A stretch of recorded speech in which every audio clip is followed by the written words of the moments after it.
Los saludo con mucho gusto, soy Rina Musali, y como coordinadora de la Unidad de Estudio y Reflexión sobre la Guerra Rusia-Ucrania del COMEXI, me siento profundamente halagada y entusiasmada de abrir este conversatorio el día de hoy.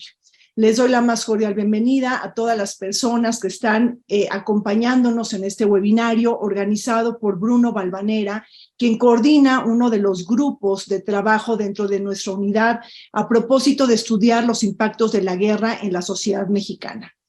Agradezco muchísimo la participación de tan distinguidos ponentes e invitados, personas muy conocedoras, muy experimentadas y talentosas en este tema. Muchas gracias a Vanessa Rubio, a Ricardo Lago y a Mario López Roldán por su participación. A Bruno y a todos los integrantes de su grupo de trabajo, bueno, pues muchas gracias, Bruno, por esta excelente coordinación, esta excelente iniciativa. Y también quisiera aprovechar para agradecer a Guadalupe González Chávez por todo el apoyo que nos brinda como coordinadora del Núcleo de Asuntos Globales, Regionales e Interregionales del COMEXI. Nos acompaña también Patricia Zúñiga, directora general del COMEXI, a quien también agradezco su presencia y el apoyo el día de hoy. La unidad... Perdón, sí, entonces comentaba que la unidad que me honro en coordinar tiene una misión que cumplir. Nuestra misión es difundir los impactos de la guerra Rusia-Ucrania en México en el marco de sus alcances y consecuencias globales, regionales e interregionales, para influir en una opinión pública informada y documentada para beneficio de la sociedad. Precisamente los mexicanos que en su cotidianidad no comprenden a cabalidad cuáles son las consecuencias globales, planetarias y regionales de la guerra, cómo se introducen los impactos de la guerra en nuestro país, cuáles son los transmisores, cuáles son los resonadores, cómo llegan estos vasos comunicantes, cómo se construyen estos encadenamientos e interdependencias entre lo internacional y lo nacional, que a primera vista se muestran muy lejos y muy desdibujados, pero que convulsionan el ciclo económico internacional y la vida diaria de mexicanos y mexicanas.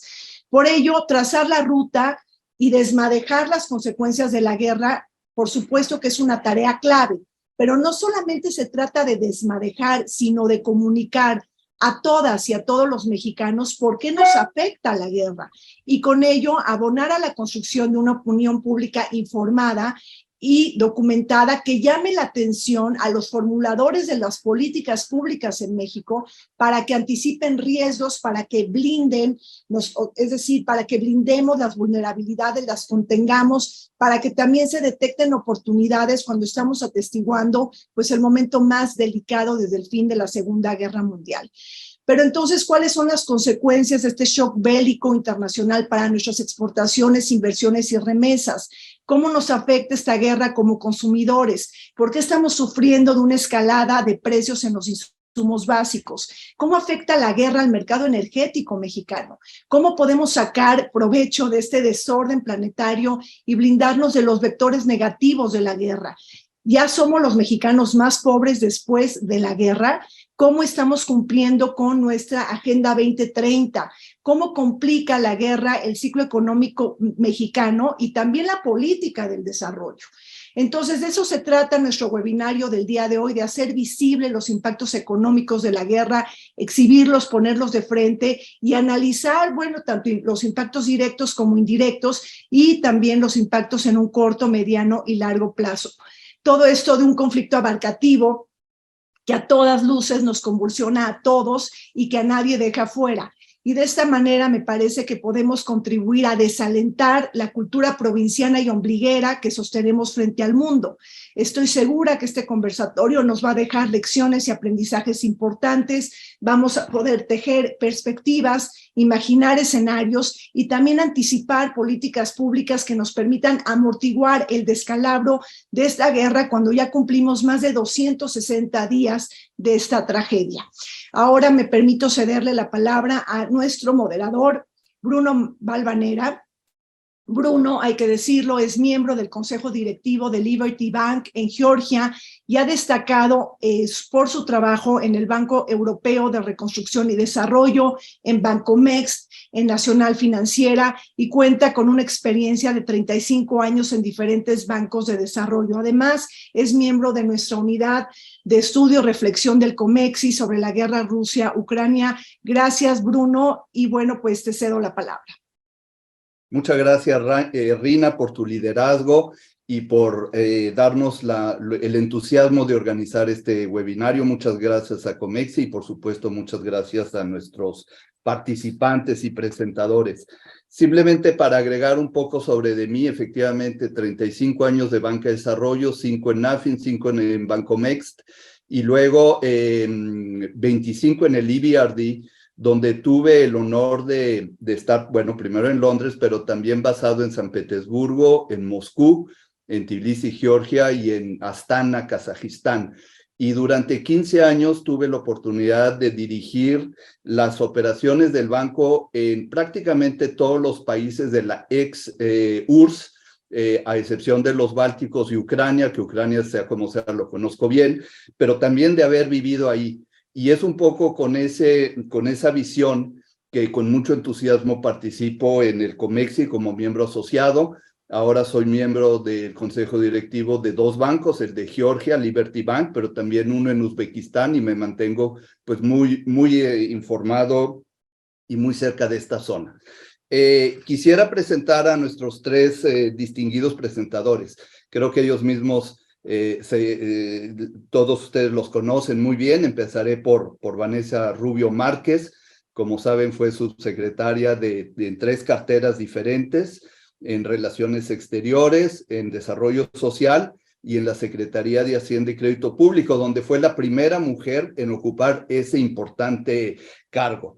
También ha sido representante de México en una serie de organismos muy importantes en el G20, y vemos la importancia del G20 ahora que está desarrollándose en Bali, en el Fondo Monetario Internacional, en el Banco Mundial, en la OCDE y en cada uno de los bancos regionales de desarrollo. De hecho, Vanessa fue la coordinadora de las operaciones del EBRD cuando yo estaba ahí. Tuvimos la oportunidad de reunirnos en algunas ocasiones en Palacio Nacional.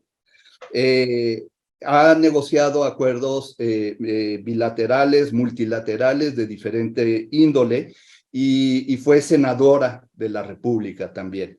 Ahora está en su alma mater, en LSE, London School of Economics, una gran escuela, donde es dean asociada y profesora, y es miembro asociada del Chatham House, muy importante también, miembro del Freedom Prosperity Advisory Council, del Atlantic Council, miembro asociada del COMEXI y miembro de Hispanas Organizadas por la Equidad Política. Bienvenida, Vanessa. Sigo presentando a Mario López Roldán, que cuenta también con una distinguida carrera en el sector público y privado, diferentes cargos en la Secretaría de Relaciones Exteriores, Presidencia, en la Secretaría de Hacienda y Crédito Público, y que en sus últimos años, 15 años, ha estado en la OCDE en París. Fue jefe de la unidad de discursos y de inteligencia de alcance de la oficina del secretario general, y desde enero de este año le toca dirigir la oficina en México para México y América Latina. Sabemos que la OCDE en estos últimos años aceptó 3 nuevos miembros que seguramente habrá participado, que son Colombia, Chile y Costa Rica, y tiene también nuevos miembros con los cuales está negociando. Bienvenido, Mario. Y tenemos también a Ricardo Lago, que ha ocupado cargos también importantes. Fue funcionario de la Secretaría de Hacienda y Crédito Público en momentos muy importantes. Le tocó renegociar la deuda de México en los años 83, 85, conoce muy bien a México, y luego tuvo diferentes cargos de alto nivel como economista en jefe en el EBRD, en el Banco Mundial y en el Banco Interamericano de Desarrollo. Bienvenido, Ricardo. Entonces, bueno, pues qué gusto estar con todos ustedes aquí. Veo que Sergio nos acompaña ya. Bienvenido, Sergio Alcocer, también. Muchas gracias por estar con nosotros. Y en este webinario lo tenemos planteado en 3 secciones, cada una de más o menos 20 minutos, en donde cada participante tendrá sus propios comentarios.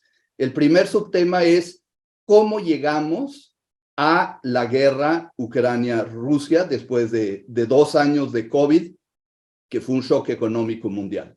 El segundo gran tema va a ser cuáles fueron los efectos inmediatos de la guerra durante estos ya 9 meses de la guerra. Y el tercer gran tema es qué vemos a futuro, si podemos hablar algo de eso a pesar de la gran incertidumbre que tenemos enfrente de nosotros. Yo creo que pocas veces en la historia del mundo hemos tenido tanta incertidumbre desde el punto de vista económico y político y social en el mundo. Así que, bueno, son momentos muy importantes. Pasemos entonces al primer tema y me gustaría conocer un poco la opinión de Mario respecto a cuáles habían sido los programas económicos que la gran mayoría de los países activaron cuando vino el COVID para tratar de apoyar sobre todo a los grupos más desprotegidos, a los que se quedaron sin trabajo, a los que no iban a tener ingreso y normalmente a los consumidores, que de alguna forma vimos que hubo una gran relajación monetaria, se distribuyeron grandes recursos a diferentes grupos de personas. Y un poco la gran pregunta, ¿es este el origen de la inflación que empezamos a ver este año? Mario. Muchas gracias, Bruno. Pues en efecto, durante el primer año de la pandemia, en 2020, muchos gobiernos destinaron importantes recursos y medidas fiscales para apoyar a los sectores más vulnerables de sus economías, de sus sociedades. En muchos casos en la OCDE, estas ayudas estuvieron, como bien dices, orientadas al consumo, a los consumidores, estuvieron orientadas a los sectores más vulnerables, los servicios, las industrias creativas, pero también apoyos muy fuertes a sectores como las pymes. Ahora bien, no tenemos evidencia para probar que fue la gran mayoría de los países. De hecho, algunos países, inclusive OCDE, no destinaron grandes apoyos a sectores vulnerables muy afectados, como el caso de las pymes en México, por ejemplo, pero por lo menos en la OCDE, el apoyo fiscal a los grupos más vulnerables, como bien dices, fue considerable y sigue siendo. En 2022, por ejemplo, varios grandes países europeos anunciaron paquetes sucesivos de apoyo que ya acumulan cerca del 2% del PIB de la Unión Europea. En algunos casos más, ¿no? Y es muy probable que continúen las medidas de apoyo hasta bien entrado el 2023. Pero el impacto que esto va a tener en sus niveles de deuda sigue siendo incierto. En el último estudio de perspectivas económicas de la OCDE planteamos esta cuestión: ¿qué tanto está impactando la deuda externa y pública de los países? Pero también el impacto de estas ayudas sobre la inflación es difícil de calcular. Recordemos que la mayor parte de los apoyos se han otorgado a los más vulnerables para compensar las caídas en empleo y en salarios, en la demanda. Tan solo en la OCDE se perdieron 22 millones de empleos durante el año de la pandemia, el primer año de la pandemia.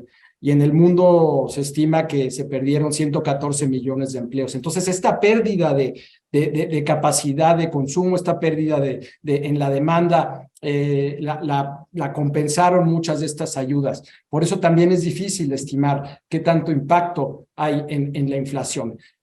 Como tú sabes, la inflación que estamos experimentando es producto de una combinación de factores y quisiera destacar algunos que consideramos importantes.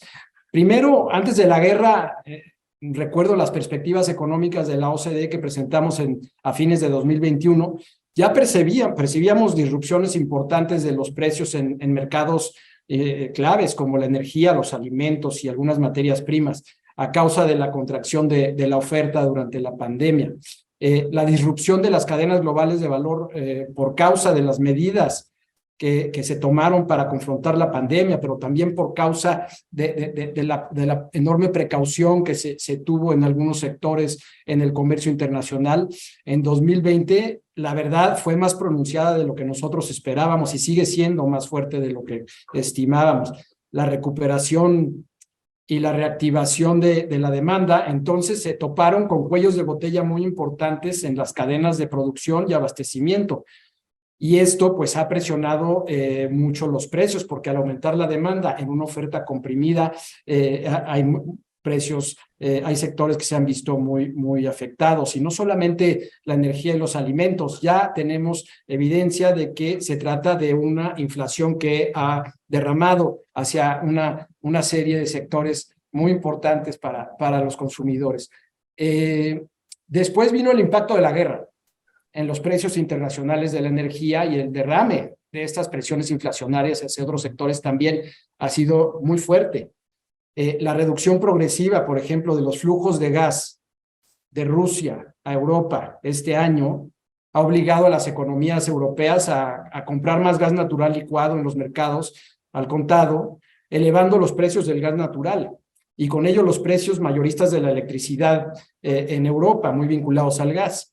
Se ha producido un aumento similar en los precios del carbón. Entonces, estos fenómenos han tenido un impacto muy importante en la inflación en otros países, y aquí vemos también la interdependencia. Es increíble, es fascinante, la verdad. Las teorías que estudiamos a veces en la universidad de la interdependencia compleja las estamos viendo, y estamos viendo que países que están a miles de kilómetros de distancia de la guerra, como México, están sufriendo las consecuencias. Otro factor es el comportamiento del mercado laboral, que en muchos países de la OCDE tiene tasas de desempleo ya cercanas a los mínimos en 20 años. Entonces, por ejemplo, la tasa promedio de desempleo de los países de la OCDE en septiembre se ubicó en 4.9%, cerca de un mínimo histórico. Y esto ayuda a mitigar la pérdida de poder adquisitivo, pero también está contribuyendo a una inflación de base más amplia, ¿no? Y yo concluiría diciendo, lo importante es que ya estamos viendo las primeras señales de reducción de la inflación. La OCDE prevé que la inflación general alcance su punto máximo en estos meses y comience a disminuir. De hecho, ya ha empezado a disminuir en Estados Unidos, en México. Todavía no sabemos si es tendencia, pero somos optimistas. Y creemos que a lo largo de 2023 disminuirá. Sin embargo, se mantendrá por arriba de los objetivos en la mayor parte de las economías de la OCDE, y esto mantendrá a los bancos centrales ocupados, ¿no? Yo dejaría mis comentarios por este momento aquí, Bruno, para seguir con otro tema. Muchas gracias, Mario. Muy atinado, efectivamente. Creo que hoy vimos la información de la inflación en el Reino Unido. Fue un poco una sorpresa, es alta, posiblemente por la devaluación de la libra con respecto al dólar, por la crisis que hubo hace unos meses, que de alguna forma la libra ya regresó un poco a niveles menos de estrés.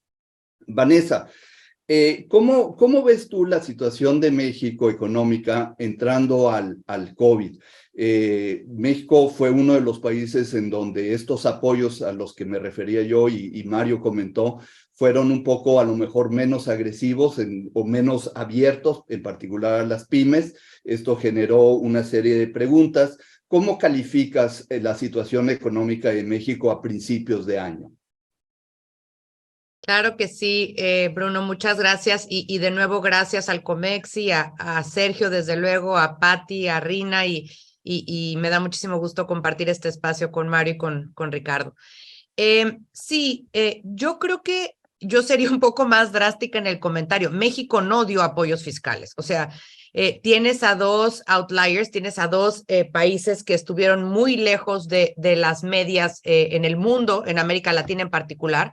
Brasil, por ejemplo, dio 9% de su PIB a apoyos fiscales. México, 0.7% de su PIB. Entonces, así de lejos estuvimos y no se diga la Alianza del Pacífico, que estuvo Colombia, Chile y Perú, estuvieron entre 3.5%. Entonces, sí, los apoyos de fiscales de México prácticamente fueron inexistentes.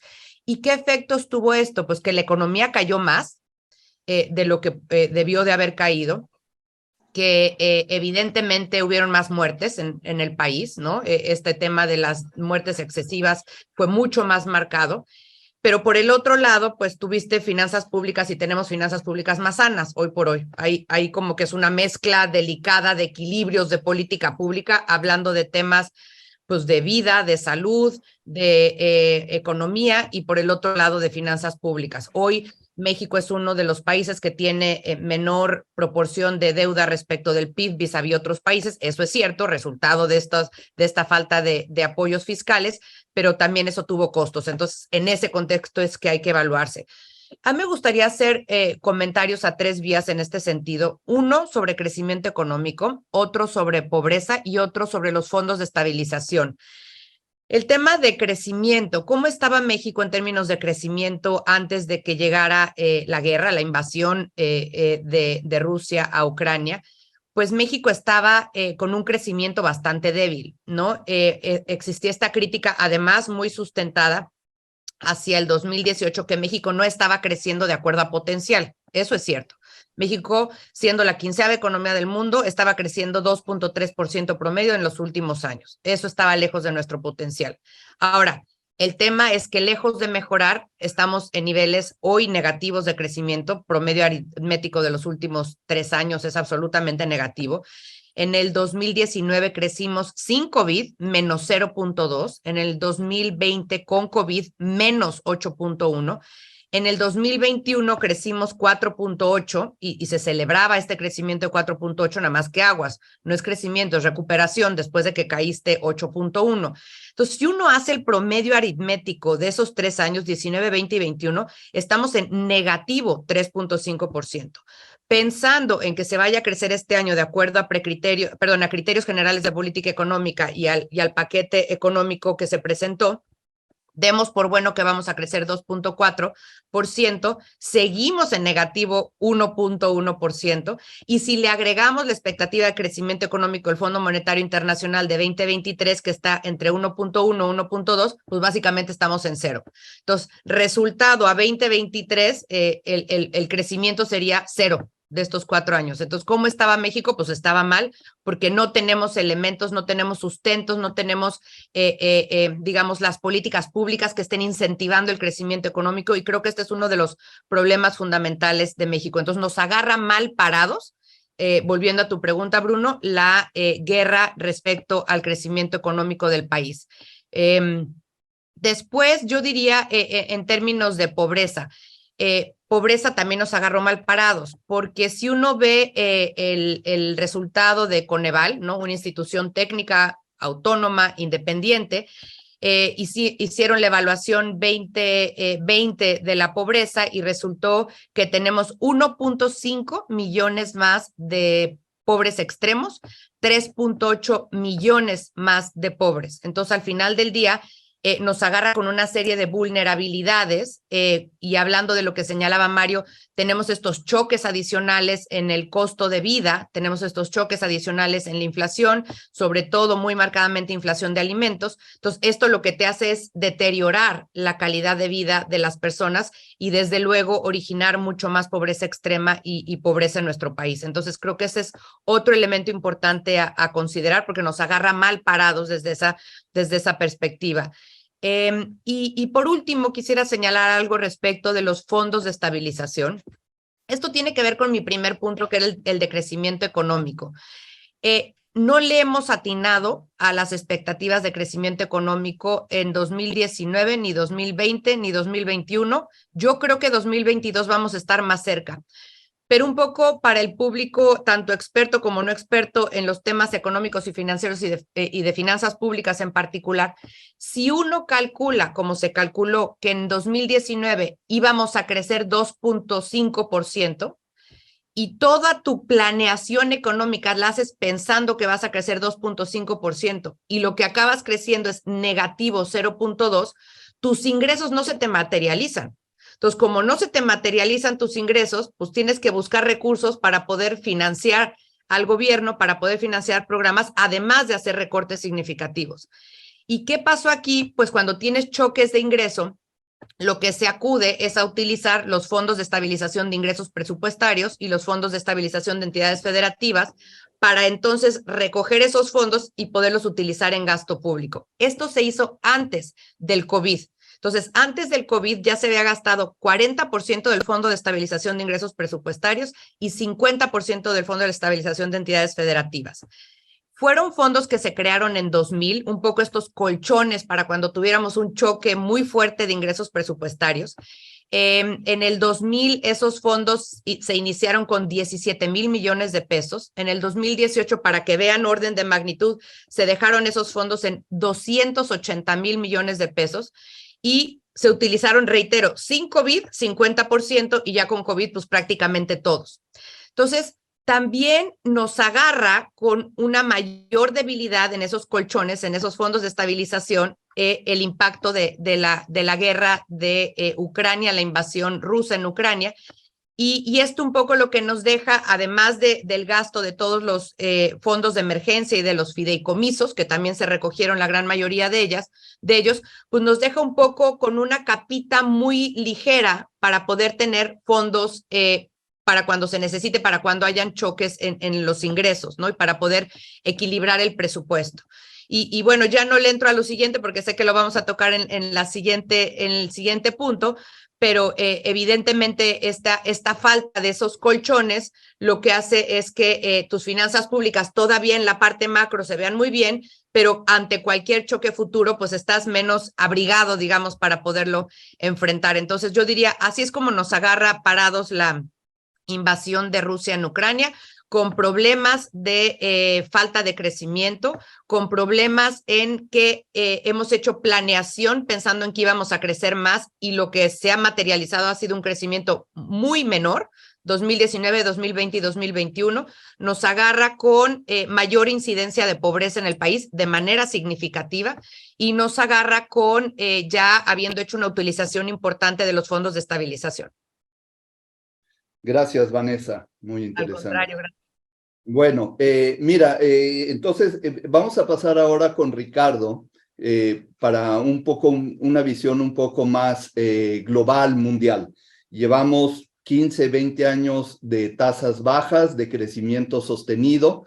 Un poco la pregunta es, ¿qué tan sostenible ese paraíso económico en el cual venimos viviendo en el mundo puede continuar? Bueno, es una satisfacción participar en este panel, porque yo fui mexicano de adopción, mi segunda patria, ahí empecé mi carrera después de la universidad en Estados Unidos. Y un segundito. Ok. Y para probarlo, aquí tienen unas fotos del roadshow de la reestructuración de la deuda de México en el año 1984. Reconocen a Ángel Gurría, que no ha cambiado mucho, hizo un pacto fáustico. Y el que está detrás soy yo. Esto es en el avión llegando a Arabia Saudita. Como pueden ver, el tiempo hace estragos. También escribí mi libro sobre México, que lo publicó Cenla, sobre un modelo macroeconómico, prologado por Jesús Silva Herzog Flores. En fin, yo he vivido crisis económicas muy fuertes. Viví la de México del 82 al 84, 85. El PIB cayó 5%, la inflación 100%, el peso se devaluó de 25 a 150 en 10 meses. También como funcionario del Banco Mundial viví la hiperinflación del Perú, me tocó negociar con el gobierno del Perú y me tocó participar en el plan de estabilización de 1990 y, por supuesto, con Bruno en Europa del Este, los programas de estabilización, los programas de privatización, etcétera, etcétera. O sea que he visto crisis bastante fuertes y yo creo que estamos ante una crisis internacional que yo no la he visto en mi vida profesional. O sea, creo que es mucho peor de lo que sale en el comentario financiero, en el análisis de los organismos internacionales. Y voy a explicar por qué. Déjenme empezar con una cita de T.S. Eliot que dice: solo aquellos que se arriesgan a ir demasiado lejos saben hasta dónde se puede llegar. Creo que en política monetaria, en política fiscal, en los últimos 14 años se han incurrido en excesos, se ha tratado de arreglar todos los problemas derramando cubos con dinero.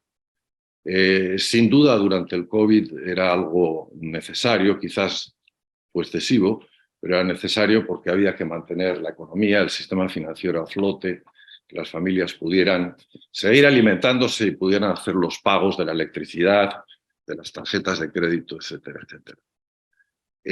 Pero ha sido excesivo y la política monetaria es un caso extremo, ¿no? La política de tasa cero durante casi 14 meses, que ha llegado a una serie de excesos que ahora trataré de ilustrarles para ver ante qué tipo de ajuste hacia abajo estamos. Pero el tema macroeconómico yo creo que no es la foto grande. La foto grande es esta.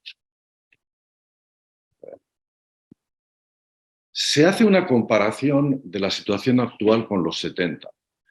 Y sin duda hay fenómenos muy parecidos. Es una época de inflación, crisis energética.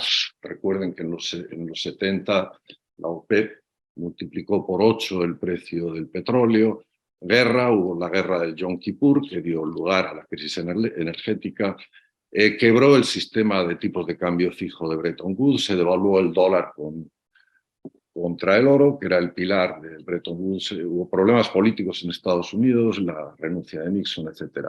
Entonces, hay un paralelo con lo que está ocurriendo ahora, pero hay una gran diferencia. La salida de los años 70 fueron 4 décadas de comercio multilateral. Recordarán que en el año 79 fue la famosa frase de Deng Xiaoping, de qué importa el color del gato si caza ratones. Y ahí se incorpora China en el comercio mundial, después la India, después los países de Europa del Este y la Unión Soviética, y se crean, primero se adoptan las normas, o sea, rigen las normas del GATT, y en el 95 la Organización Mundial de Comercio, hay unas normas claras y hay un shock positivo de oferta que dura casi 4 décadas, que tiene un efecto en mantener la inflación baja en los países, porque había que ver el potencial productivo a escala mundial por la proliferación de las cadenas de suministro en los países donde había subutilización de recursos, salarios bajos, etc. Entonces esto supuso un viento de cola para la macroeconomía y para el crecimiento. Entonces la comparación con los años 70 pues no es relevante ahora, porque justo estamos en lo contrario.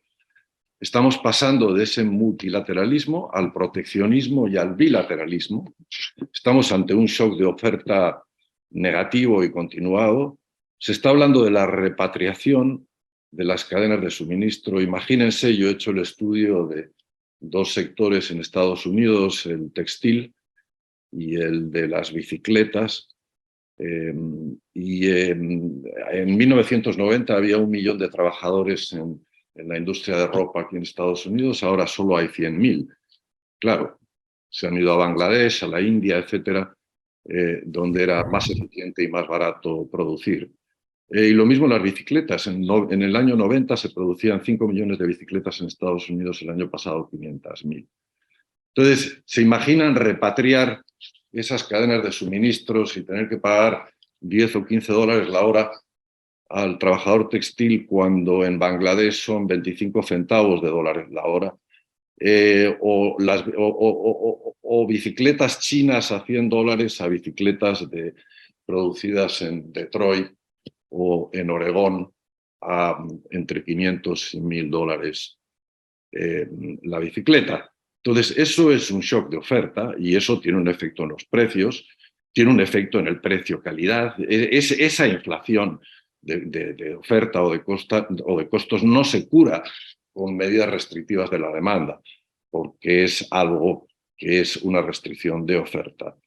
Entonces, estamos ante un momento en el que el viento es de frente para la economía mundial. Yo creo que estamos en un escenario un panorama muy sombrío en la próxima década o en las próximas décadas.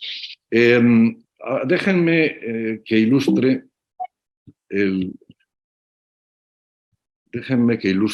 problema macroeconómico. O sea, en esto, además,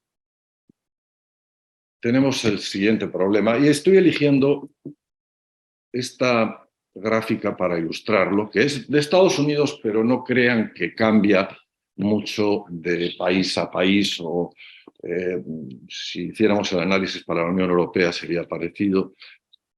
Por lo que he oído, en el caso de México es diferente, porque yo estuve la última vez hace un año y todo se ve extraordinariamente lúgubre.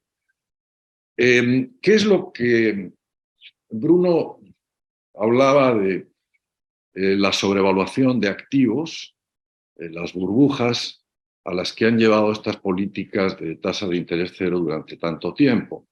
Prácticamente durante 14 años. Hubo 2 años en que trataron de revertir el famoso crecimiento en la hoja de balance de la Reserva Federal y empezar a racionalizar las tasas de interés, pero eso hubo que pararlo en el 2019, antes de la pandemia, y después hubo que volver a lo mismo y en mucho más medida.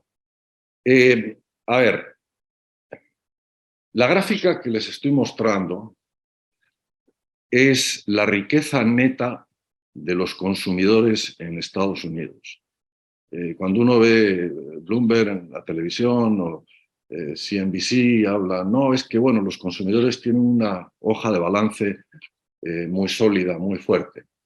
Ok, sí, es cierto, pero eso es porque la riqueza neta tenemos activos, las acciones que tienen cartera las familias, las viviendas, el real estate, los bonos, la moneda en poder del público, los criptos, etcétera, etcétera, etcétera, y otras cosas. Entonces, claro, si eso está inflado a niveles estratosféricos, y yo creo que si uno compara históricamente en los últimos 130 años en la base de datos de Robert Shiller, nunca ha habido una burbuja a este nivel, ni siquiera en la época del dot-com bubble a finales de los años 90. Entonces, si uno mira la riqueza neta, o sea, activos, valoración de los activos menos deudas, uno puede ver que históricamente, y aquí tengo después de la Segunda Guerra Mundial, desde el 48 hasta el 96, estaba entre 3.5 y 4. Es decir, la riqueza neta de las familias, el patrimonio neto de las familias, excluyendo el human capital, excluyendo el capital humano, era 4 veces el Producto Interno Bruto, entre 3,5 y 4 veces.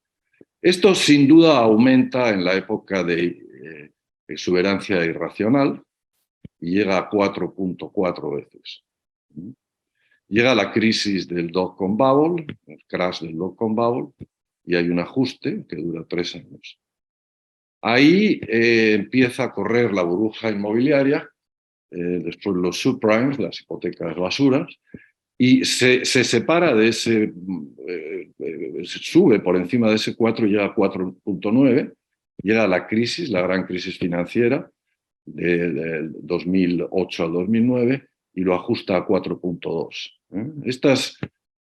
Antes tenemos el ajuste o el ajustón de los 70, donde baja a 3.7 a 3.2. Es decir, estamos hablando, en el caso de la crisis financiera, de que el ajuste que tuvo la riqueza neta consolidada de las familias fue de 0.7 veces el GDP. El GDP de Estados Unidos ahora está alrededor de 23 trillones anglosajones de dólares. Entonces estamos hablando de un ajuste de alrededor de 16, 17 trillones. Es la gran crisis financiera. Pero fíjense lo que ha pasado con la política de tasas cero y de sobrevaluación creciente de activos. Antes de la pandemia estaba en 5.4. Es decir, la riqueza neta de las familias era 5.4 veces el Producto Interno Bruto. Y era la derrama económica, el reparto de cheques, etcétera, en Estados Unidos, los cheques de estímulo, la ayuda para pagar la nómina en las empresas, etcétera. Y saben, seguro que lo han visto en algún sitio, la emisión primaria de dinero, la base monetaria de la Reserva Federal, entre marzo del 2020 y el 2022, creció más la base monetaria, aumentó más la base monetaria que todo lo que había, toda la base monetaria anterior a esa fecha. Eso nos da una idea del exceso. Y entonces, claro, y la vuelta a la política de las tasas de interés cero y del famoso QE. Entonces, sube de 5.4 a 6.3. Es decir, ahora la riqueza neta de las economías, de las familias en Estados Unidos, es 6.3 veces el GDP. Esto va a caer, o está cayendo. Ha habido un ajuste de alrededor de una quinta parte de esto hasta ahora. Esto apenas está empezando. Y uno no se puede aventurar a decir hasta dónde va a caer, hasta dónde va a ser el ajuste. Aquí estoy poniendo con la línea discontinua, qué pasaría si cayera al 4.2, que fue donde cayó después del dot-com bubble y donde cayó después de la gran crisis financiera. No estoy diciendo que vaya a caer aquí, con que caiga la mitad, porque aquí estamos hablando de 2 veces el GDP de Estados Unidos. O sea, un ajuste de 2 veces el GDP de Estados Unidos. Estamos hablando de 46 trillones de dólares, 2 años de GDP. Como digo, esto apenas está empezando. La Reserva Federal, en sus estadísticas de flujo de fondos, publica con 2 meses de retraso cómo se va ajustando esta variable. A junio había caído como un quinto. Y a junio prácticamente era solo el precio de las acciones, porque la vivienda seguía moviéndose. Estaba empezando a ralentizarse, y ahora se está empezando a verse la caída de los precios de la vivienda y obviamente la caída en el precio de los bonos, porque es una de las pocas veces en la historia en las que uno está viendo caída del precio de las acciones y caída del precio de los bonos, es decir, subida de los yields. Entonces, aquí se viene un ajuste muy fuerte y esto no dura. Yo creo que estamos entrando pronto. Sin duda, a nivel internacional, yo creo que la economía mundial está cerca de la recesión, pero en Estados Unidos, si no ya en ella, pero en Estados Unidos estamos entrando en una recesión que yo creo que va a ser larga, comparable, sin duda, no menor a la de la gran crisis financiera del 2008 al 2009 y comparable a la de 1973-75, que duró 17 meses, y a la de 1981-83, la de Volcker, que duró también 17 meses.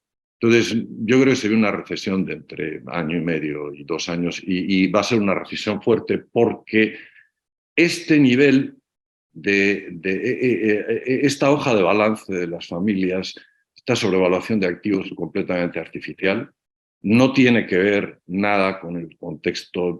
Se ha generado en un periodo de cuentas alegres, de reparto de dinero, de solucionar todos los problemas con cubos de dinero y de tasas de interés cero que obviamente no daban incentivo para ahorrar, sino que daban incentivo para comprar activos. Entonces, esto no puede estar así, no sé hasta dónde caiga este 6.3, pero con que caiga... Sí. Tenemos que ir adelante. Perdón, creo que tu punto queda muy claro. Ahí me quedo. Un panorama muy negativo desde tu punto de vista. Hoy se publicaron cifras del comercio en Estados Unidos, siguen siendo sólidas, aunque se ve una pequeña reducción en la actividad manufacturera. Bueno, viene la guerra y el efecto inmediato viene, como ya bien se comentó, en los precios de los energéticos, que habían tenido mínimos históricos durante el COVID. Incluso recordarán, el petróleo tuvo en algún momento precio negativo porque no había dónde almacenarlo. Cosa increíble. Pero poco a poco se fue restableciendo el precio y cuando entramos a la guerra, pues ya teníamos un precio del petróleo sobre los $80 y del gas sobre los $6. Viene la guerra y los dos crecen, los alimentos también, por ser Ucrania una fuente importante de alimentos en el mundo, y se disparan los precios, aunque ahora pues prácticamente estamos a niveles, en todos estos indicadores, a los niveles en los que estaban antes de la guerra. Bueno, el efecto que tuvo aquí, y es un poco un comentario para Vanessa, pues de alguna forma fue un efecto positivo para México, para Pemex. Pemex, que veíamos que era un hoyo negro, de repente empieza a reportar utilidades y el balance sheet de Pemex pues se ve mucho mejor ahora. ¿Cómo lo ves? ¿Cómo ves el tema de los precios de energéticos y México? ¿Qué tan dependientes somos? Gracias, Bruno.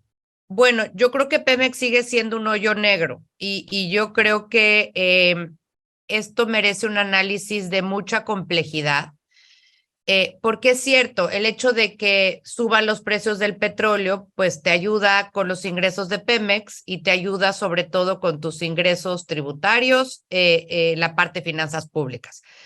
Pero si uno ve la película más grande, pues tienes muchísimas afectaciones. O sea, tienes afectaciones porque hay menor crecimiento económico mundial, porque hay menor crecimiento en Estados Unidos, por ende decrece la demanda de importaciones de México, siendo Estados Unidos el principal destino de nuestras exportaciones. O sea, ya nos diversificamos, pasamos del 90% al 80%, pero entonces seguimos estando sumamente concentrados en Estados Unidos.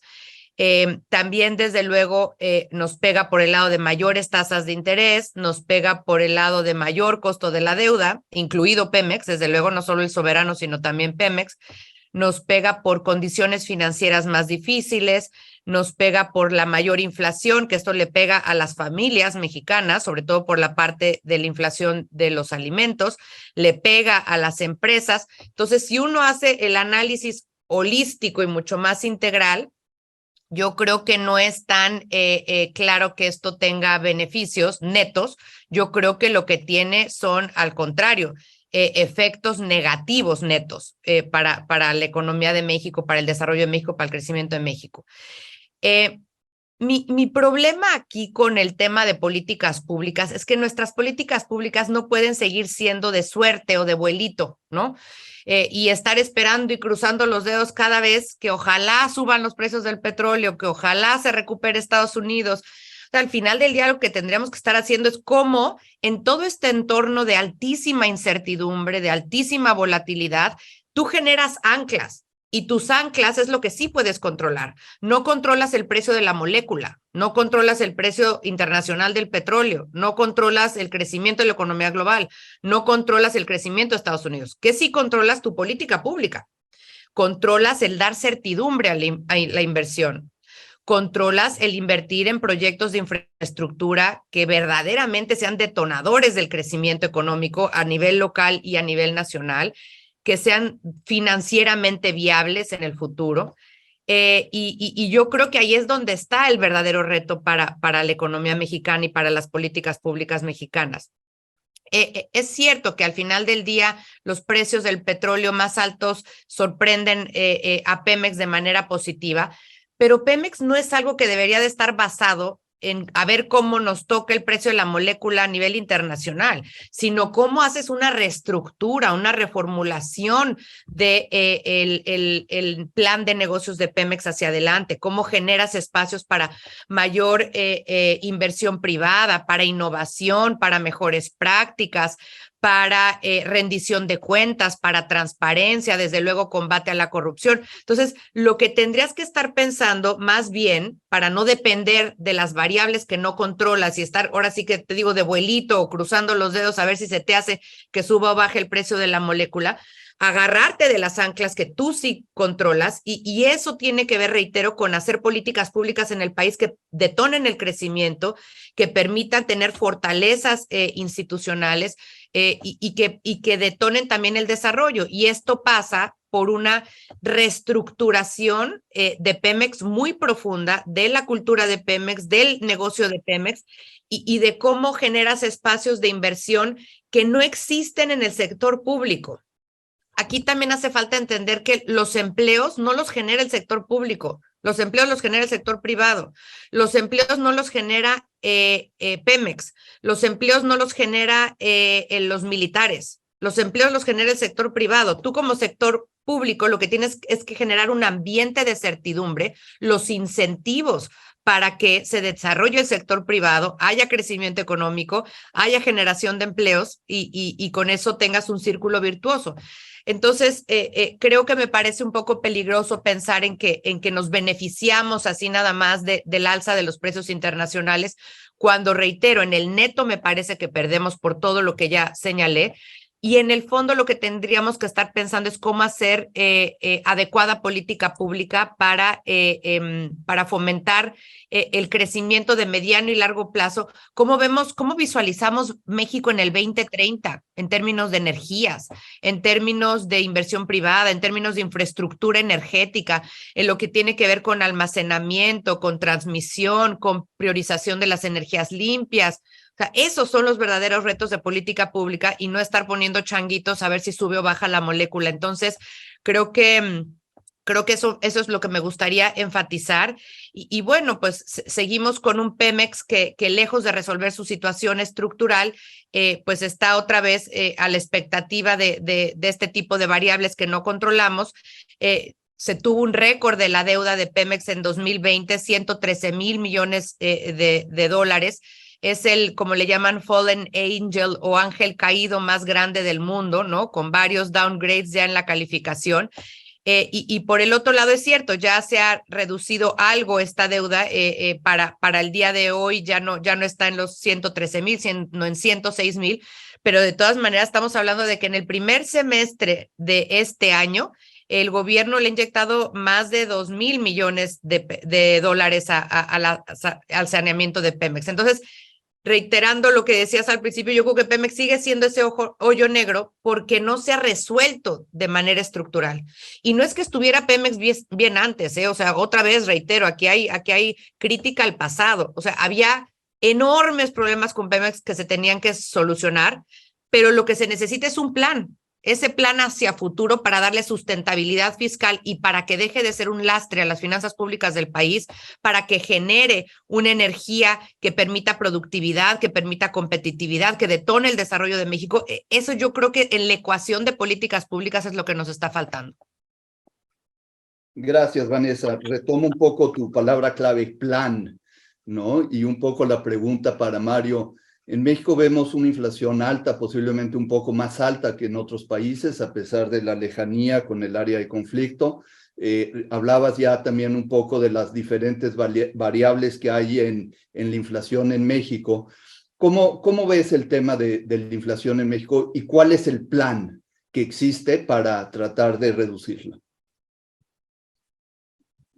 Muchas gracias, Bruno. Excelentes puntos, Vanessa. Nada más me permitiría añadir que en algunos casos sí el gobierno es una fuente de empleo muy importante. En Noruega, Suecia, en la OCDE son fuente de 30% del empleo del total del empleo, pero muy de acuerdo con todos tus puntos. Bueno, aquí primero, Bruno, creo que habría que hacer una precisión. Es un hecho que la tasa de inflación actual de México es alta, cerca de un 8.4%. Además, el impacto de un 8.4% en un país como México es más fuerte. Si consideramos que Vanessa citaba al Coneval, 75% de las mexicanas y los mexicanos viven en condiciones de pobreza o vulnerabilidad, lo cual amplifica el impacto en México de la inflación en comparación con otros países. Sin embargo, hay que subrayar que la tasa de inflación que está experimentando México no está entre las más altas de la OCDE. De hecho, se ubica por debajo del promedio de la OCDE, que ya está en doble dígito, en 10.5%, de acuerdo con los últimos datos que tenemos. Y más bien en la parte baja de la tabla está el 8.4% de México. Esto no es ningún alivio, considerando que en la OCDE tenemos a Turquía con 83% de inflación, a Estonia con 24% y a la República Checa con 18%. Los mismos Países Bajos tienen 15% de inflación. Cabe destacar también que México es el país de la OCDE, hablando de energía, con la inflación más baja de energía de todos los países de la OCDE. México está con un 6.3%, en contraste con un promedio de 29% de inflación en el sector energético en la OCDE, y niveles de Turquía, 146% de inflación en energía. En Países Bajos tienen 114% de inflación en energía. Sabemos que en México esto se debe principalmente al subsidio a la gasolina y a la electricidad, algo que está costando caro al gobierno, y seguro Vanessa sabe más que yo de eso. En lo que respecta a la inflación de alimentos, México sí está en la parte alta de la tabla de los países de la OCDE, con un 14.6% de inflación. Sin embargo, todavía por debajo el promedio de la OCDE de 15.3%. Y aquí creo que es pertinente mencionar, para nosotros no cabe duda que las autoridades monetarias de México están haciendo lo adecuado, tienen la confianza de los mercados, están comunicando oportunamente, con claridad, están tomando las decisiones que se deben de tomar en países como México y América Latina. Pero creo que nos preocupa un poco más qué tan preparado está México para amortiguar el impacto de la inflación, porque no es lo mismo enfrentar un periodo prolongado de inflación fuertemente influido por factores externos, como decía Vanessa, factores que no controlas, con un Estado fuerte, bien financiado, con capacidad de gasto inmediato en programas de apoyo social, que con un Estado pequeñito, debilitado por el bajo nivel de recaudación fiscal como el que tiene México. No es lo mismo tampoco enfrentar la inflación prolongada con un sistema de seguridad social robusto, bien financiado, bien administrado, con una alta cobertura de salud, como sucede en muchos países de la OCDE, que con un sistema de seguridad social precario, a pesar de los grandes avances que está haciendo el IMSS recientemente. Y no es lo mismo enfrentar la inflación en sectores, con sectores empresariales con altos grados de responsabilidad social corporativa, que consideran el bienestar de sus trabajadores como parte del éxito de la empresa, y que pagan buenos salarios, y que registran a sus trabajadores, y que los capacitan y los capacitan para que adquieran las habilidades digitales que se requieren hoy en día, y que pagan su parte justa, su parte de impuestos, que con un sector empresarial sin este tipo de responsabilidades y conciencia social. Tampoco no es lo mismo enfrentar un periodo como el que está enfrentando el mundo de prolongada inflación, o amortiguar el impacto en un país con altos niveles de informalidad, que en un país donde sí puedes llegar a través de programas rápidamente a beneficiar a los trabajadores en el sistema formal. Y tampoco es lo mismo enfrentar o amortiguar el golpe de la inflación en los más vulnerables en un país en el que la política fiscal sí es un instrumento eficaz de reducción de desigualdades. No como sucede en México y otros países de América Latina, en donde la política fiscal tarda mucho en impactar las desigualdades y en algunos casos la reducción de las desigualdades después de la aplicación de la política fiscal es muy limitada. Entonces, creo que más que una cifra de un porcentaje, la inflación nos tiene que llevar también a pensar en este tipo de cuestiones que tienen que ver más con el bienestar de las familias. Ahora, ¿cómo reducir la inflación? Que creo que es ahorita la pregunta de los 64 millones. En la OCDE tenemos bancos centrales y ministerios de finanzas vueltos locos para bajarla sin lograr realizarlo con la celeridad que quisieran. De acuerdo con nuestras últimas perspectivas económicas, el endurecimiento de las políticas monetarias de manera oportuna ha comenzado ya a dar resultados, pero todavía consideramos que se necesita mantener el endurecimiento en la política monetaria en muchos países de la OCDE para seguir reduciendo la inflación, sobre todo en las economías más avanzadas. Dadas las condiciones financieras globales que son muy estrictas hoy en día y las persistentes presiones inflacionarias, también es probable que se requiera un mayor endurecimiento de la política monetaria en las principales economías emergentes, incluyendo a México. Esto limitará el alcance de cualquier relajación de la política monetaria en los años que vienen, en los meses que vienen. Pero creo que en un país como México también hay otros elementos importantes, además del rigor de la política monetaria, y quisiera destacar tres. Primero, mantener la confianza de los mercados en la autonomía del Banco Central. Eso es fundamental y hemos tenido ciertas preocupaciones en México con algunos movimientos, con la designación de la cabeza del Banco Central mexicano recientemente, lo cual ha sido muy bien tranquilizada esta preocupación con el profesionalismo del board del Banco de México, de la misma nueva directora del Banco de México. En segundo lugar, seguir comunicando con muchísima transparencia, oportunidad y seriedad, como lo está haciendo el Banco de México y otros bancos en América Latina. Y tercero, seguir avanzando en los procesos de integración regional al norte y al sur para mejorar la fluidez de la cadena de suministros de México para ayudar a limitar las tensiones en la oferta, como sugerimos en nuestra reciente presentación de las perspectivas económicas de América Latina. Yo lo dejaría hasta ahí para seguir con el próximo tema. Muchas gracias, Mario. De hecho, tu conclusión me abre un poco a pasar con Ricardo. Cadenas de suministro. Estábamos dependiendo mucho de esas cadenas de suministro. Ya Ricardo lo había dicho, se incorporó China, se incorporó India y luego se incorporaron los países de Europa y el Este. En América, por supuesto, el TEMEC y las cadenas de suministro con América son muy importantes para un poco enfrentar estos problemas cíclicos que tienen algunos países. Sin embargo, aquí la pregunta es, con esta, división política y fragmentación de bloques, se está de alguna forma atentando contra esas cadenas de suministros globales que teníamos y de las cuales se había beneficiado un poco el mundo. Ricardo, tú ya lo mencionaste un poco, pero ¿cómo ves tú el tema de cadenas de suministro mundial? Sí, bueno, retomando el tema que ha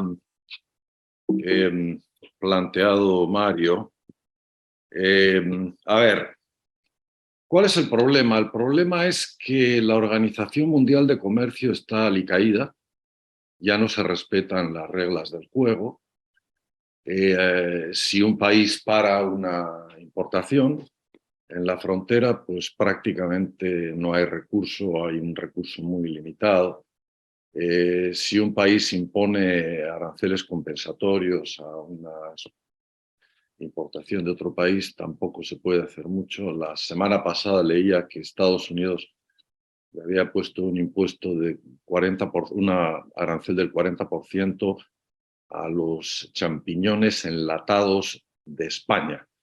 Entonces, ¿qué es lo que está ocurriendo? Lo que está ocurriendo es que se está violando la regla de oro de la Organización Mundial de Comercio, que es la cláusula de la nación más favorecida, es decir, a todos los miembros les tienes que dar las mismas tarifas arancelarias.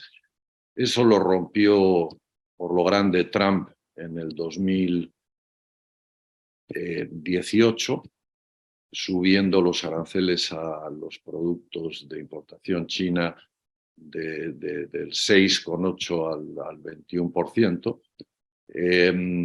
y la respuesta de China de subir también los aranceles. La Organización Mundial de Comercio le dio la razón a China de que Estados Unidos estaba violando el tratado.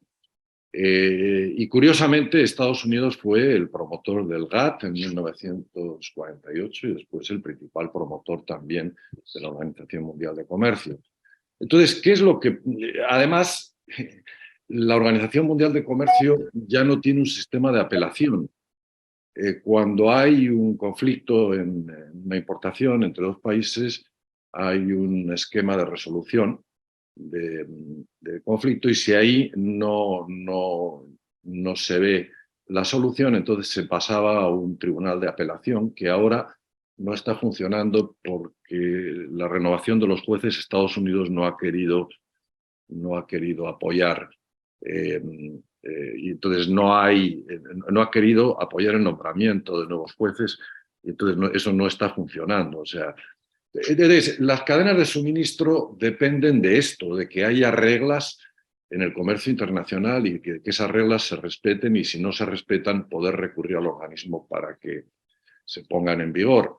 Entonces, yo creo que aquí se plantea para América Latina en general, pero sobre todo para México, ahora con la aprobación del TEMEC, una oportunidad extraordinaria de captar o de reciclar cadenas de suministro que ahora operan en China y en otros países asiáticos y en otras regiones, y traerlas a México.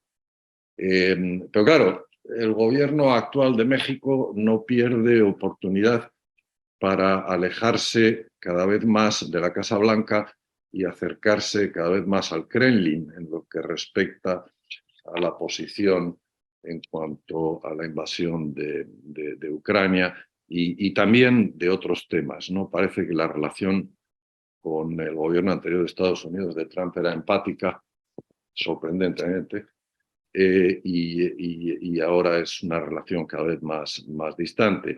Entonces, hay una oportunidad dorada para México aquí, y la cercanía y la aproximación a Estados Unidos la haría realidad. Pero fíjense, hay un problema. Las empresas chinas están tratando de saltarse los aranceles que Estados Unidos le puso, creando warehouses, almacenes, incluso plantas de ensamblaje en el norte de México. Y yo creo que a la larga esto puede crearle un problema a México con Estados Unidos en el contexto del TEMEC. Entonces, ojo con este tema. Muy bien, gracias Ricardo. Vayamos al tercer gran tema, y un poco, voy a abrir un poco la pregunta grande. Tenemos un escenario de incertidumbre enfrente de nosotros, tenemos una guerra que continúa. Afortunadamente, el misil que cayó en Polonia quedó totalmente desactivado y no fue cuando menos ahora, el pretexto para una escalación que a nadie le conviene. Sin embargo, vemos un escenario enfrente de nosotros de precios energéticos altos, cuando menos esa es la visión que hay en Europa. Vemos también una disrupción de las cadenas de suministros y en general, pues un escenario donde por las nuevas políticas monetarias y fiscales, pues lo que se quiere es bajar un poco la inflación, pero al mismo tiempo las valuaciones de los activos, como lo decía Ricardo, ¿no? El efecto en las acciones, en los bonos, en el precio de la vivienda.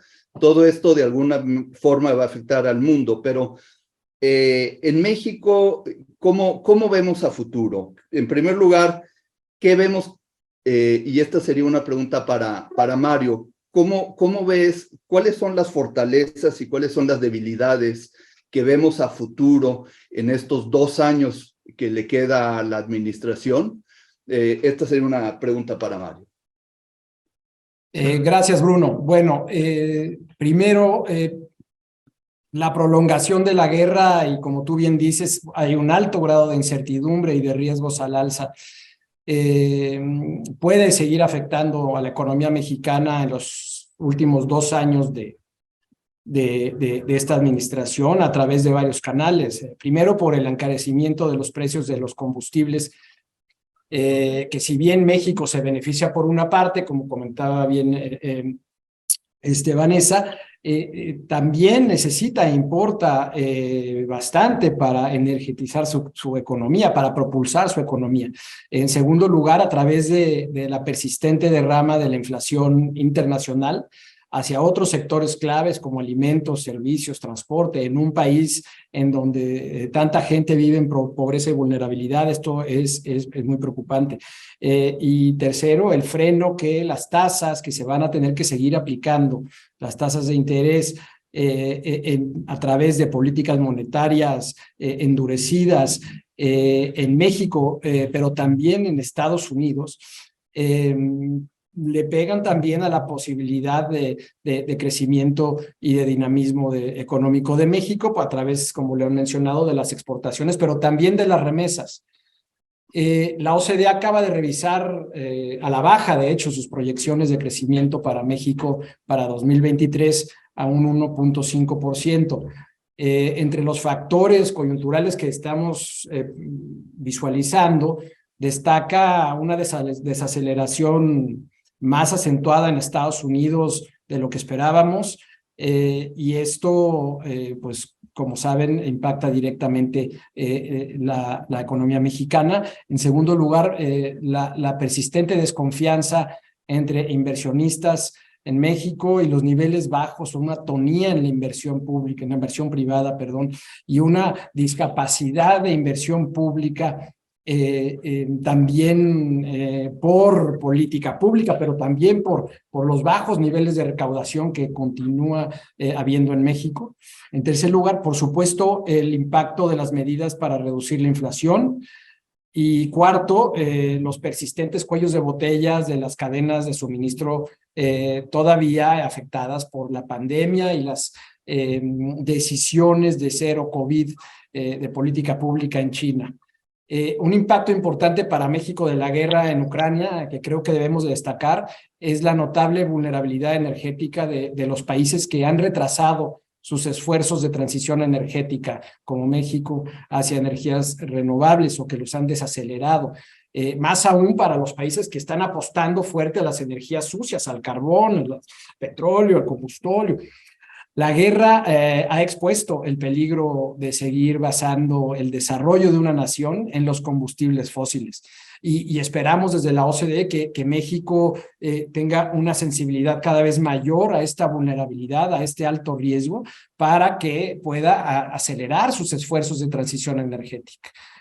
Doy un ejemplo. La Comisión Federal de Electricidad hoy se está viendo obligada a pagar cada vez más por sus importaciones de gas, de combustóleo y de otras materias primas carbónicas que utiliza para producir la electricidad que propulsa el país, que propulsa la economía mexicana.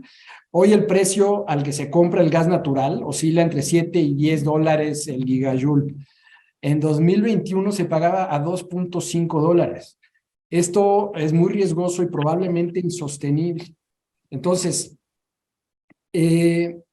desafortunadamente, el futuro de la economía mexicana también se ve para los siguientes años poco alentador por una serie de debilidades estructurales que vale la pena mencionar, ¿no?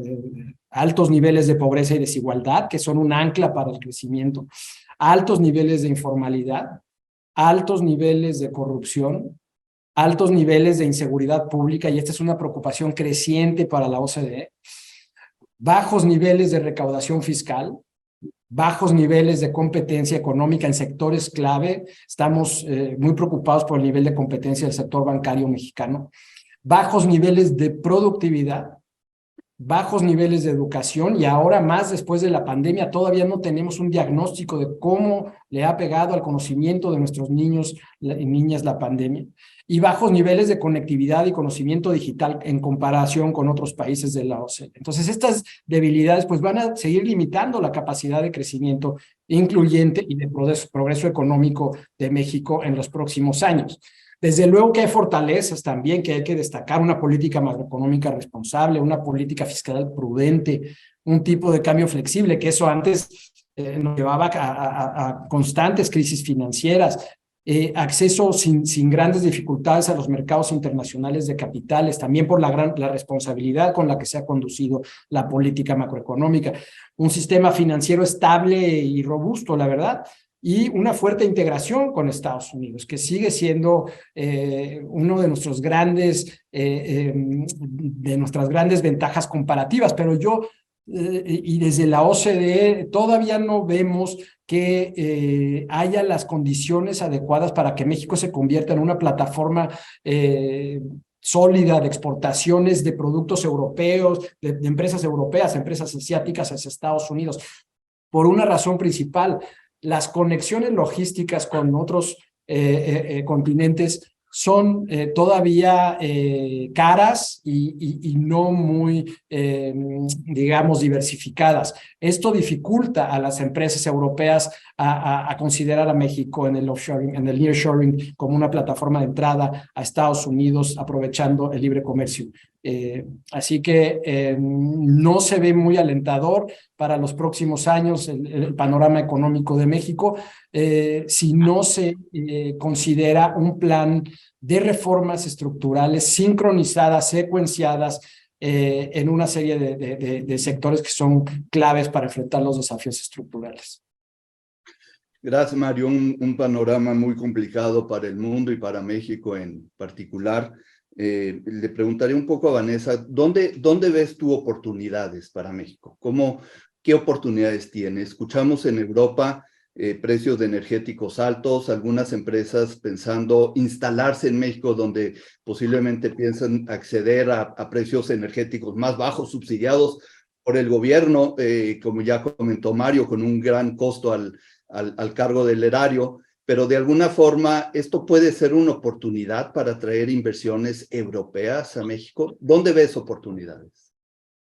Claro que sí, Bruno. Nada más quisiera hacer un comentario a un comentario de Mario y me quedé con esa reflexión respecto de quién genera empleos, el sector público o el sector privado. Y en efecto hay casos en los modelos europeos en donde el Estado es un alto generador de empleos, pero esos modelos son con estados de bienestar bien fuertes, ¿no? Entonces, cuando hablamos de un sistema de salud como el de Noruega, ¿no? Entonces, ahí sí piensa uno que haya una gran parte del empleo del sector público en ese sector, ¿no? Entonces, un poco pensando en que no tenemos ese modelo, y cuando la inversión público-privada en Noruega es del 25% y la nuestra sigue andando por el 15, 16%, a veces el 17%, todavía nos falta ese brinco, ¿no? Entonces ese era un poco el tono de mi comentario, y sobre todo, pues siendo un poco más, yéndome más a la parte, digamos, de coyuntura, pues los militares no generan empleos en nuestro país, ¿no? O sea, esa es una concepción que no tendríamos por qué estar pensando que fueran un ancla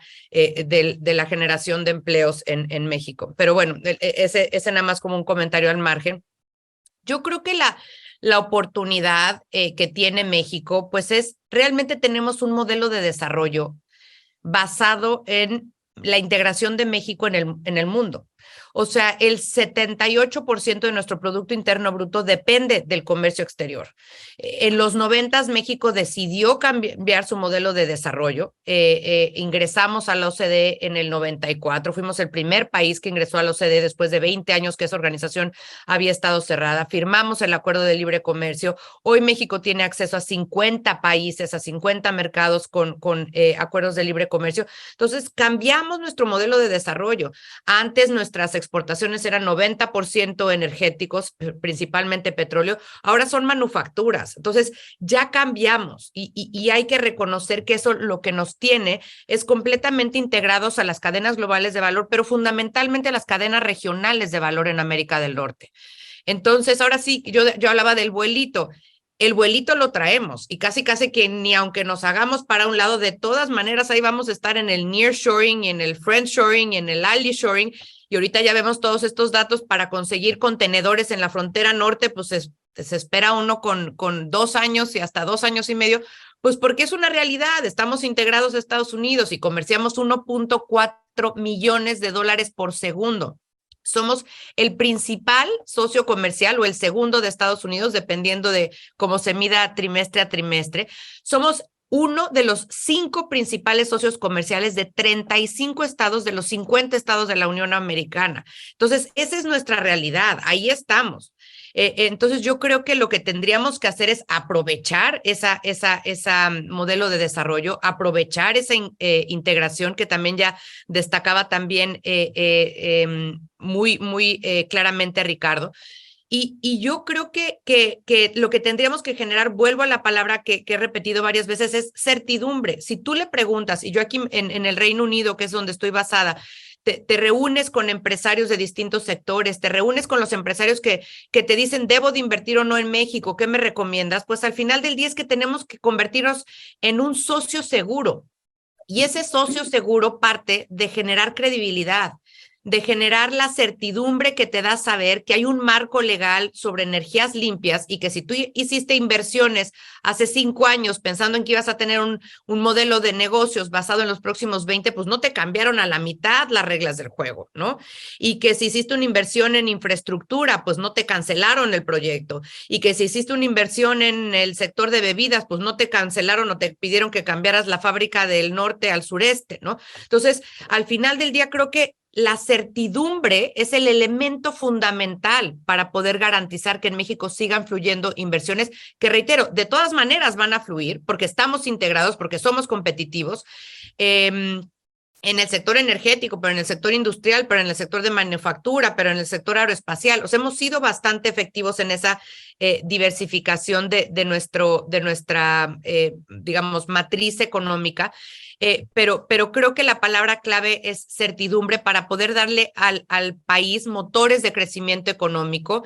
Creo que tenemos que seguir pensando en que muchas de las inversiones hacia adelante se tienen que hacer en esos motores de crecimiento y en esos motores de competitividad, educación, capacitación, lo que la OCDE ha dicho durante los últimos 10 años, lifelong learning for lifelong employability, tener capacitación a lo largo de toda tu vida para que puedas estar empleado a lo largo de toda tu vida y puedas hacer transiciones, por ejemplo, ante la irrupción de tecnologías, cómo haces transiciones en los distintos espacios del mercado laboral, cómo generas innovación, cómo suples la brecha tecnológica. A ver, acabamos de pasar el COVID y los niños que se quedaron rezagados en materia educativa fueron los que no tenían acceso a Internet y los que no tenían acceso a poderse educar y eran sujetos de esta falta de acceso a las tecnologías más elementales del mundo, ¿no?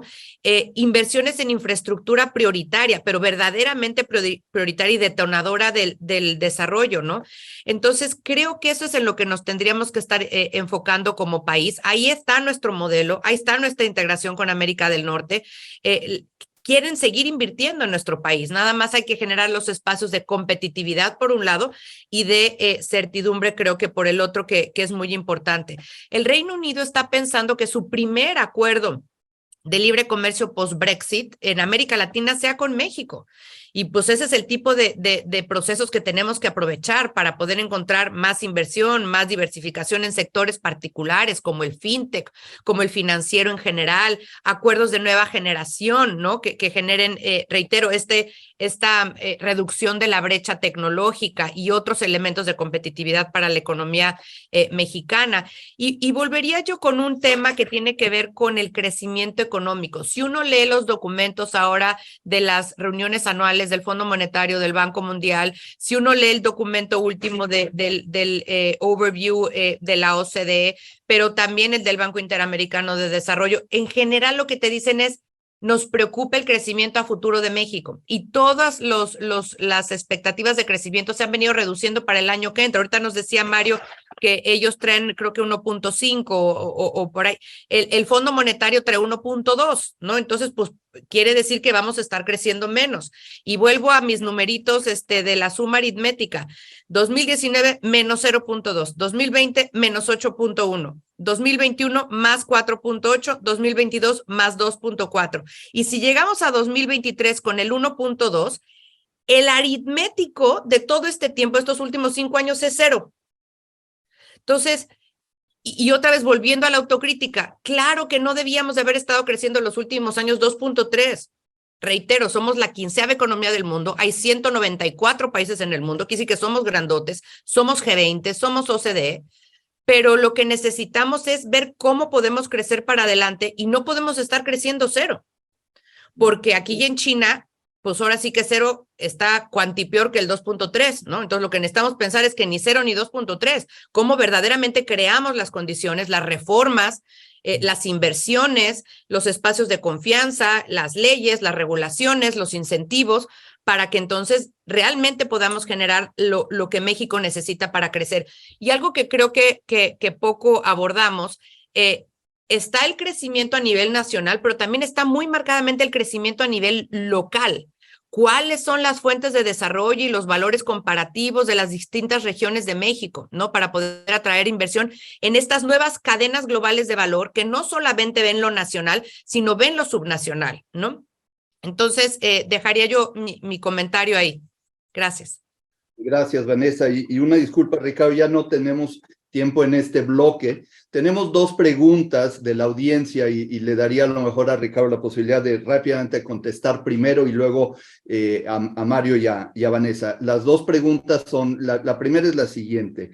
Y hablamos un poco de lo que está pasando en México y en el mundo. La pregunta respecto al mundo, estamos viendo una disrupción en general de las políticas, hay más proteccionismo, hay repatriación de cadenas de suministro. Y la pregunta ¿es el fin del neoliberalismo como lo pensábamos? ¿Qué está pasando a futuro? Esa es una primera pregunta.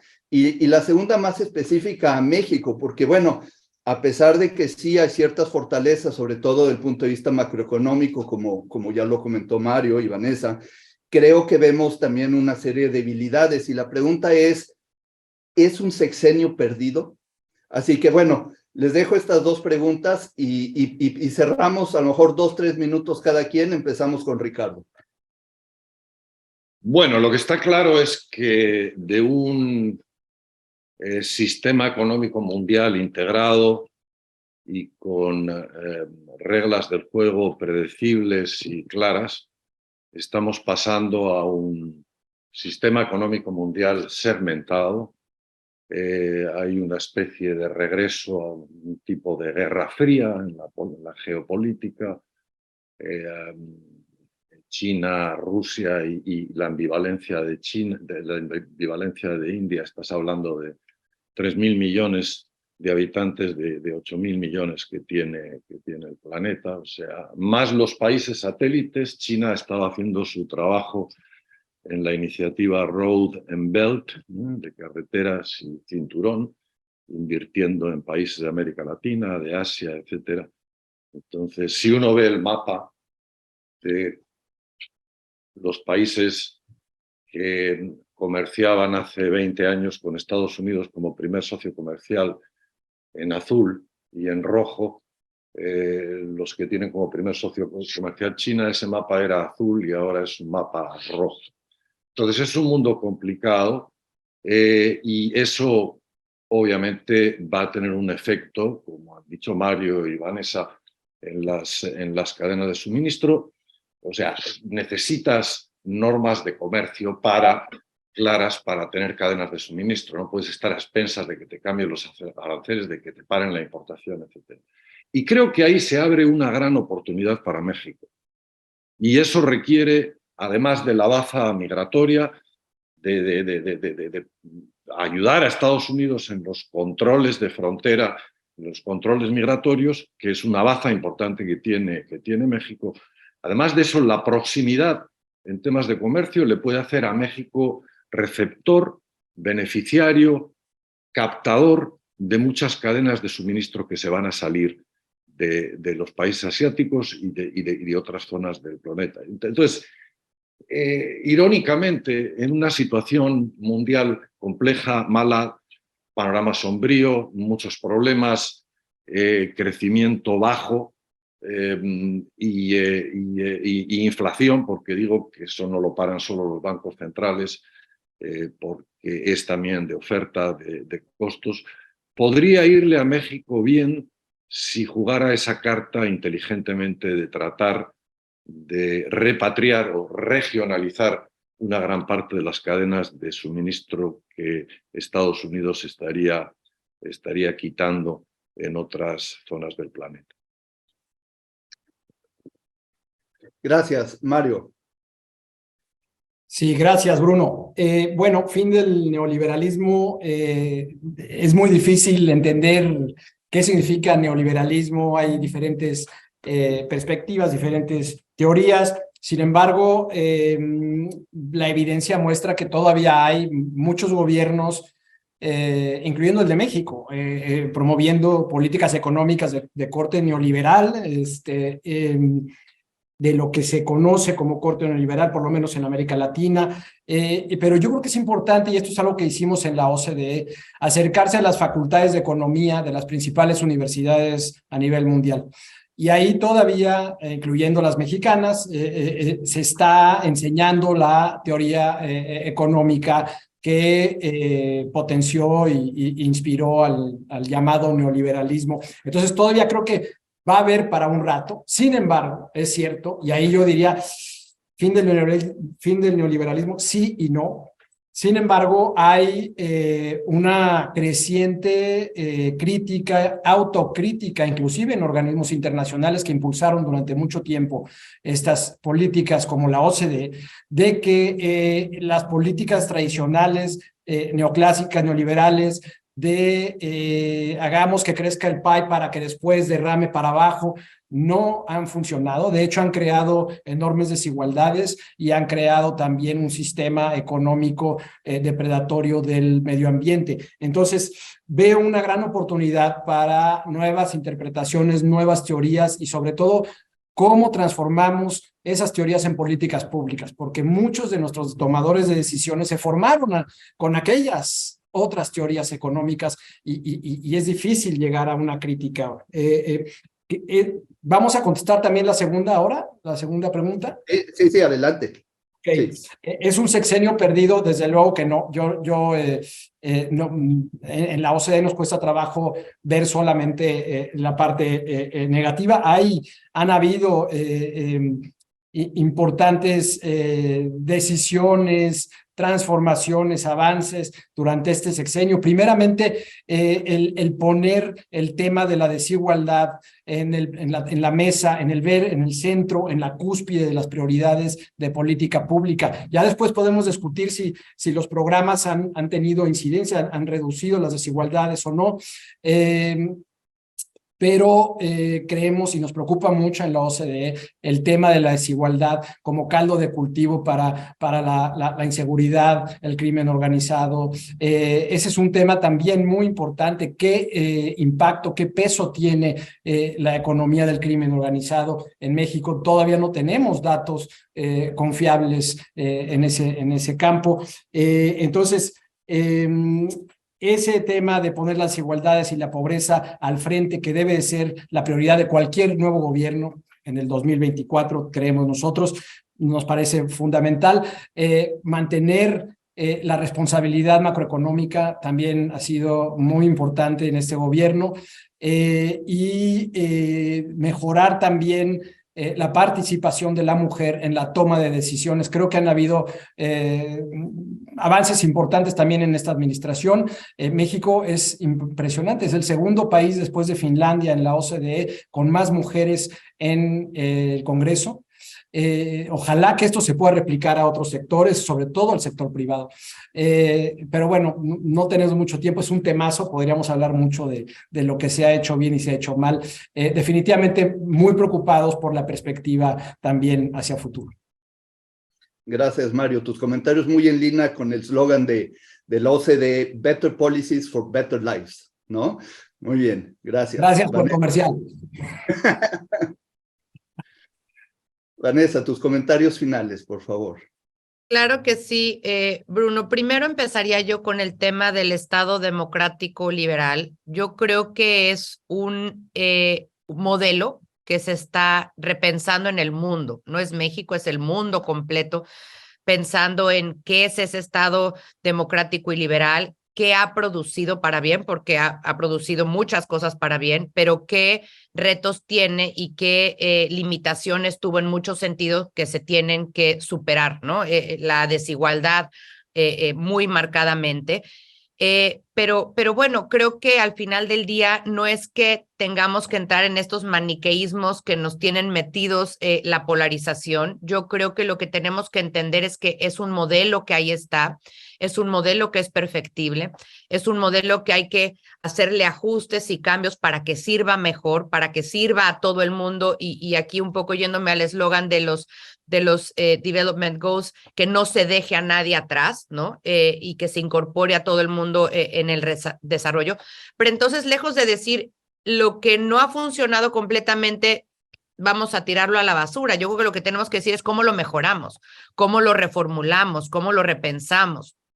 Y eso es lo que me gusta pensar que estamos haciendo en el mundo respecto de este Estado democrático y liberal.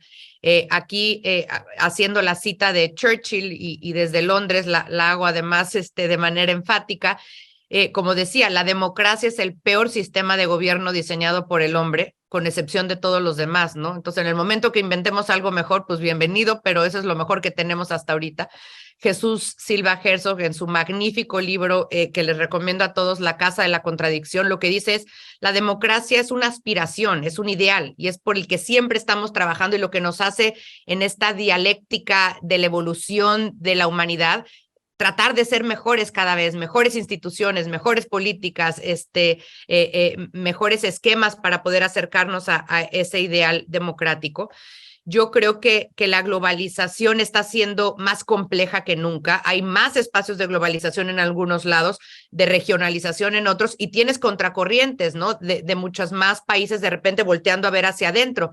Lo vimos cuando el tema de las vacunas, en donde de repente se empezaron a prohibir exportar vacunas o insumos de las vacunas, ¿no? Y muy marcadamente, o temas energéticos también con medidas muy nacionalistas. Y cierro 30 segundos, sexenio perdido o no, quiero ser justa en mi respuesta y voy a dar algunos elementos. Si uno ve que crecimos 0% parados en 2024, que es a lo que vamos a llegar, pues yo diría si es un sexenio perdido en materia de crecimiento económico. Ahora, no lo es porque tenemos finanzas públicas sanas, no lo es porque seguimos teniendo un destino integrado a América del Norte y muchas oportunidades de desarrollo que nos está dando la geopolítica y la geoeconomía en ese sentido. Y tampoco lo vería como un sexenio perdido en materia de un despertar. A muchos les puede gustar o no gustar ese despertar, la sacudida o no sacudida, el terremoto o no terremoto, pero al final creo que ese despertar nos debe de generar mayores y mejores espacios de conciencia a los mexicanos, que reitero, no podemos seguir parados en la polarización. Tenemos que encontrar vasos comunicantes de los que hablaba Rina en un principio y ver cómo juntos podemos generar un destino colectivo. Ya dejar de hablar del pasado, dejar de hablar del día de hoy, sino en el México del futuro que queremos crear con mayores espacios de prosperidad para todos. Y con eso cerraría. Muchas gracias.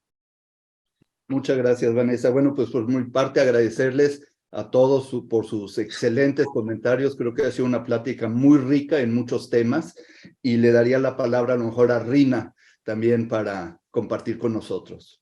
Gracias, Bruno. Pues sí, efectivamente aprovecho para agradecer enormemente a nuestros invitados, a Vanessa, a Ricardo y a Mario, por tan espléndidas participaciones y por supuesto a ti, Bruno, por todo pues tu empeño y pues entusiasmo para coordinar esta iniciativa, al equipo logístico de Comexi que está con nosotros y también pues saludo con muchísimo gusto a Sergio Alcocer, presidente del Comexi, que tuvo la oportunidad de acompañarnos el día de hoy. Yo creo que este webinario pues sí deja muy en claro que la guerra y sus dictados geopolíticos convulsionan el ciclo económico internacional y sacuden el orden comercial, financiero y monetario. Es decir, es una guerra híbrida que se juega en distintos tableros, en distintos niveles, que es multidimensional y que genera costos globales porque ahí está implicada directa o indirectamente la rivalidad entre las grandes potencias y la lucha por las hegemonías.